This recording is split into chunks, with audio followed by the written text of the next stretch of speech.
Et bonjour à tous, je me présente Peter Shelby au premier journal télévisé de la ville de Squadra et aujourd'hui nous allons parler des armes en général, comme les armes blanches qui font quand même un sacré ravage en ville, ainsi que les armes à feu.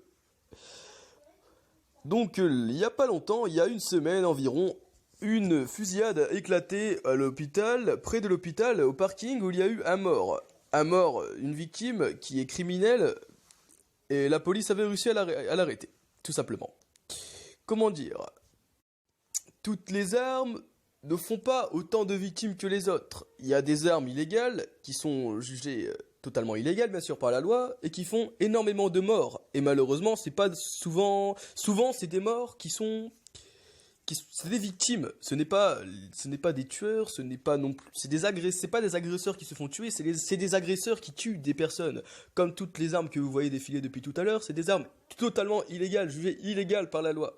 Certaines sont des armes qui sont beaucoup plus chères que d'autres, certaines que ce sont des armes fabriquées à la main ou fabriquées usine à côté de chez vous, comme cette célèbre Uzi, ou alors cette célèbre AK-47, qui est créée dans un petit laboratoire à Los Santos, où la police n'arrive pas malheureusement à les retrouver. Ou alors ces armes totalement légales, qui sont des armes de défense créées par Ammunition, comme vous pouvez le voir, le logo en bas à droite. Certaines armes sont défensives, certaines armes sont agressives.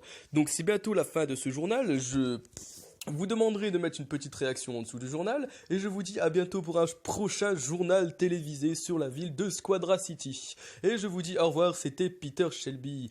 Au revoir.